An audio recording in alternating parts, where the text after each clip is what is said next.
deal. Jadi saya lagi gambar ulang istilahnya, gambar seperti ini, kemudian saya pecah warnanya. Sablon itu mempengaruhi. Yang paling penting nih, kalian itu motong tuh nggak boleh keluar jalur, harus pas. Sekali keluar jalur ya udah, kain kalian tuh bakal gagal. Iya.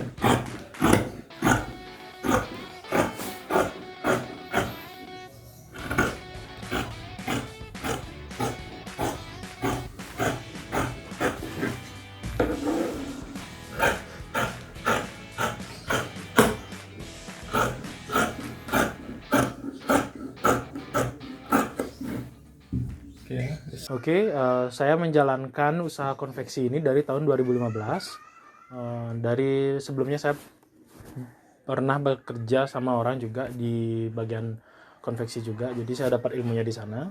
Dan akhirnya saya memutuskan untuk buka usaha sendiri dan membangun usaha sendiri di bagian konveksi juga. Jadi di konveksi ini saya memerlukan alat juga. Selain alat, udah pasti tenaga juga dan juga keahlian di bidang ini. Jadi yang pertama saya perlukan adalah ya sudah pasti konsumen. Kalau nggak ada konsumen saya nggak bisa bekerja dong. Jadi ada konsumen. Pertama konsumen, setelah saya terima order dari konsumen, semisalnya t-shirt, jaket, kemeja, atau pakaian sekolah atau pakaian villa atau apapun, karena saya bekerja di bagian sandang. Jadi saya harus terima order dulu. Setelah saya terima order, saya berurusan dengan pihak toko sandangnya, toko bahannya. Saya ambil bahan. Setelah saya ambil bahan, kemudian saya bawa ke bagian yang menjahit, tukang jahit saya. Setelah itu setelah selesai dijarit, saya bawa ke bagian produksi sablon. Jika yang saya terima adalah sebuah order t-shirt, polo, atau kemeja yang memang harus disablon, saya bawa ke tempat sablon, ataupun jaket sekalipun. Jadi seperti itu. Dan alat-alat yang dibutuhkan ya udah pasti jarit, mesin jarit, benang, mesin obras, apalagi mesin sablon.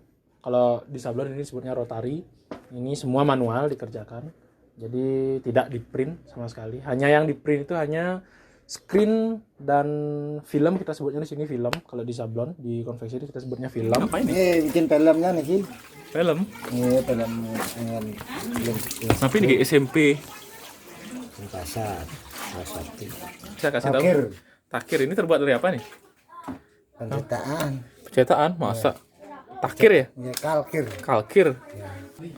Oke ya, jadi ini alatnya seperti ini. Kalau untuk mesin rotary yang dipakai sablon ini, yang pertama harganya di atas 30, sudah pastinya di atas 30-an, sudah pastinya. Dan juga yang diperlukan untuk mesin rotary ini adalah lem untuk agar bisa bajunya nempel di sini biar nggak lepas ketika disablon, dan juga obat-obatnya, warnanya. Obatnya seperti ini warnanya. Ada warnanya juga, ada semisal ada campuran warna seperti ini. Seperti ini. Dan juga kita perlu gas tabung untuk pemanasnya di sini supaya sablonan itu cepat kering sebelum dibawa ke mesin press. Setelah itu kita perlu yang namanya screen ya. Rekam juga.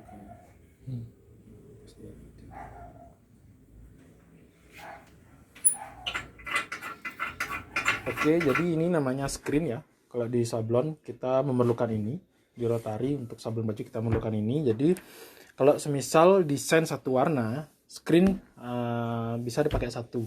Tapi semisalkan untuk desain dua warna, screen itu harus ada dua. Jadi semisalnya ini warna merah dan ini yang warna ungu, jadi harus ada dua. Kalau misalnya dua warna, tidak bisa dengan satu screen. Jadi gitu. Untuk diaplikasikan ke baju kita perlu screen. Oke, itu gedenya tuh variasi nggak screen apa emang standar seperti itu? Variasi sih, ada yang gede, ada yang kecil juga. Kalau yang ukuran segini sekitar ukurannya 40 cm kali 35. Kalau yang kecil ada yang lebih kecil lagi. Itu untuk sablon apa ya, sablon potongan yang kecil lah. Kalau di misal patolan sablon boxer itu bisa pakai itu kecil-kecil gitu. Sablon yang memang untuk di posisi di lengan, karena mejanya juga harus kecil kalau di gini, kalau sablon satu-satu gitu. Oke. Kalau Gitu. tadi kan bilang ada sablon kecil tuh, apa semua media yang disablon tuh harus datar atau gimana? Harus datar. Harus datar Harus ya? datar. Kalau media yang di sablon itu harus datar. Jadi seperti ini mejanya, tidak ada kembungnya sama sekali. Kalau kita bilang bisa istilah palingnya, kembungnya nggak ada, harus datar, dan juga harus ada lemnya biar mau nempel. Di sini ditebarin lem biar mau nempel. Terus baru bisa dia aplikasikan bajunya di sini. Media yang akan disablon kita aplikasikan di sini, kemudian seperti ini Tempel ya. tempel. Oke. Karena udah ada. Berapa kali screen itu bisa digunakan? Seterusnya bisa dipakai. Terus Seterusnya karena setelah kita pakai untuk desain ini, screen ini akan dihapus. Jadi desainnya akan dihapus setelah orderan selesai dibuat, diproduksi, screen ini akan dihapus. Kita masukkan order yang lain bisa, ke desain yang lain bisa juga gitu. itu kalau misalkan dia nempel screennya itu warnanya itu ketika nanti ada nempel lagi ke baju yang lain dengan warna putih yang bisa merah, dia nggak nempel ya? Apa gimana Nggak, sih karena cara ini- kerja screen tuh bisa jelasin nggak? Karena karena ini, semisal nih satu desain kita pakai screen ini, warnanya kan merah nih. Setelah ini dipakai ini dibersihkan, dicuci, disemprot dengan bersih, dia akan kembali karena warna aslinya emang ungu seperti ini. Ini warna aslinya. Dia akan kembali seperti ini, gitu loh. Nah, itu maksudnya kan ada merah tuh, ungu merah tuh. Kok bisa dijelasin nggak? Maksudnya itu tulisannya aja yang kelihatan pas di screen di baju. Kok maksudnya bisa jelasin nggak? Itu memang nempelnya itu patternnya itu apa namanya tuh? Patternnya. Patternnya itu gimana sih? Itu bagian depan atau bagian belakang namanya tuh? Tempel. Ini ditempelnya bagian dari sini ya, dari depan. Jadi dia kayak kebalik gitu loh, karena kita nempelnya kan di baju. Jadi otomatis di sini nempelnya kebalik dia jadinya. Kayak positif negatif gitu istilahnya. Kebalik jadi nempel seperti ini. Jadi nanti ketika semua media yang sudah selesai diproduksi, media baju atau apa itu, ini akan dihapus, bisa dihapus, nanti disemprot gitu. Screen itu ada gini nggak? Ada rongga-rongga kecil itu berarti nggak ya? Itu gimana sih? Kalau ini nggak, kalau sini nggak, usahakan biar nggak ada. Jadi yang ada rongga ada cuma desainnya aja gitu loh. Ini kan rongga nih. Itu buat gini ya? Rongga itu ya? Iya, rongga kecil. Itu Gitu. harus dipotong loh. Ada obatnya. Oh, Oh enggak. Ini nggak ada obatnya. Ini ada obatnya. Ini berongga semua. Tapi ketika mau kita aplikasikan kalkir yang namanya kertas kalkir untuk di media desainnya itu, ini ada rongganya kecil. Tembus dia obatnya Tembus itu. gitu. Oh. Nah, kalau ini nggak tembus karena masih ada obatnya. Karena emang kepaduan kertas dan screennya emang udah sedemikian rupa. Jadi Karena ini ada obatnya. Karena obatnya ini akan tembus. Ini namanya kayak obat ngeblok warnanya itu. Ngeblok warnanya itu, ngeblok warna ungu ini ngeblok dia gitu. Makanya ada yang tadi kayak bro lihat itu ada disemprot itu karena ini kasih space buat desainnya biar rongganya bisa masuk. Jadi ketika di sablon itu warnanya keluar. Itu sesuai dengan desain. Oke ya, jadi seperti ini prosesnya dari sablon manual. Warnanya putih ya, only ya, only putih nih ya. Ntar belakangnya dua warna tuh guys. Oke. Warna lihat aja tadi. Minimal itu berapa pola yang bisa ditempel di sana dan berapa besarnya? Besarnya minimal yang 40 cm, lebar dan tingginya. Depan Lebar belakang. 35, panjang lebar 35, panjang 40 cm. Jadi kalau misalnya desain misalnya di desain baju, lebarnya itu misalnya sekiraan 25 cm. Jadi depannya ada juga desain sekitar 10 cm, jadi bisa dipakai dua. Tapi satu warna aja. Dua, karena posisinya kan beda, depan belakang. Itu loh. Belakang kecil, tapi kalau desainnya besar nggak bisa, hanya bisa pakai satu aja gitu. Kalau di sablon gitu, karena prosesnya manual dan hasilnya juga kalau di sablon bisa dibilang lebih bagus dari hasil printing komputer. Kalau di t-shirt lebih bagus, bukan berarti yang di printing komputer itu jelek, tidak. Jadi karena manual memang lebih bagus karena obatnya juga ada obatnya yang emang khusus untuk di sablon seperti itu. Misalkan nih berapa warna sih minimal bisa di screen itu dan seberapa ribet sih? Kasih gambaran nggak? Kalau di sablon itu berapa warna pun bisa, tapi Kalau order tadi kan saya punyanya cuma ada yang 8 kepala saja. Enggak salah. 6 kepala. Mejanya cuma 8 itu loh. Ada yang lebih besar lagi sampai kepalanya 8, mejanya 12 gitu.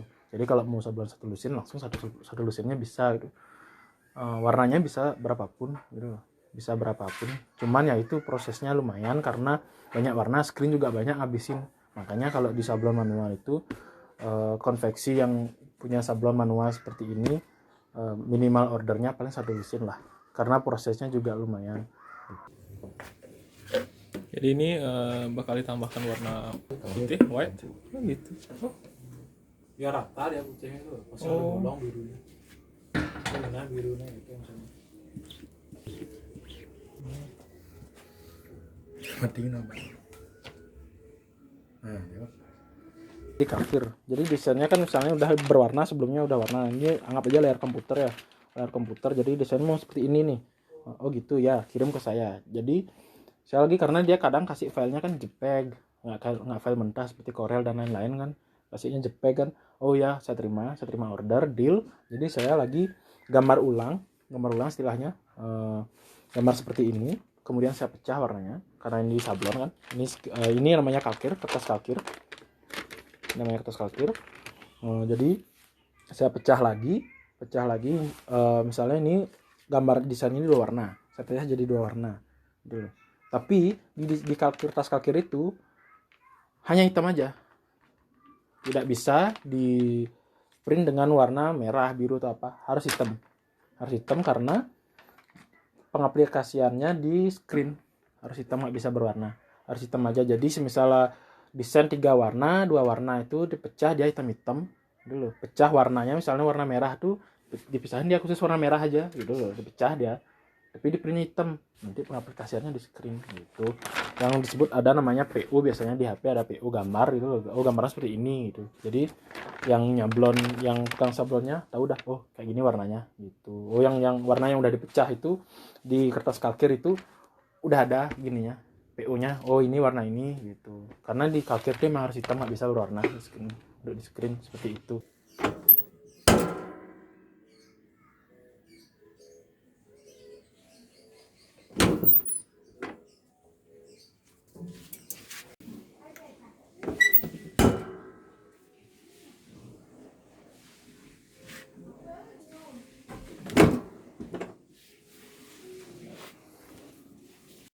Kalian bisa kalian bisa hubungi Wayan Konveksi di ini, ada Instagramnya beserta nomor HP-nya juga ada di @wayankonveksi.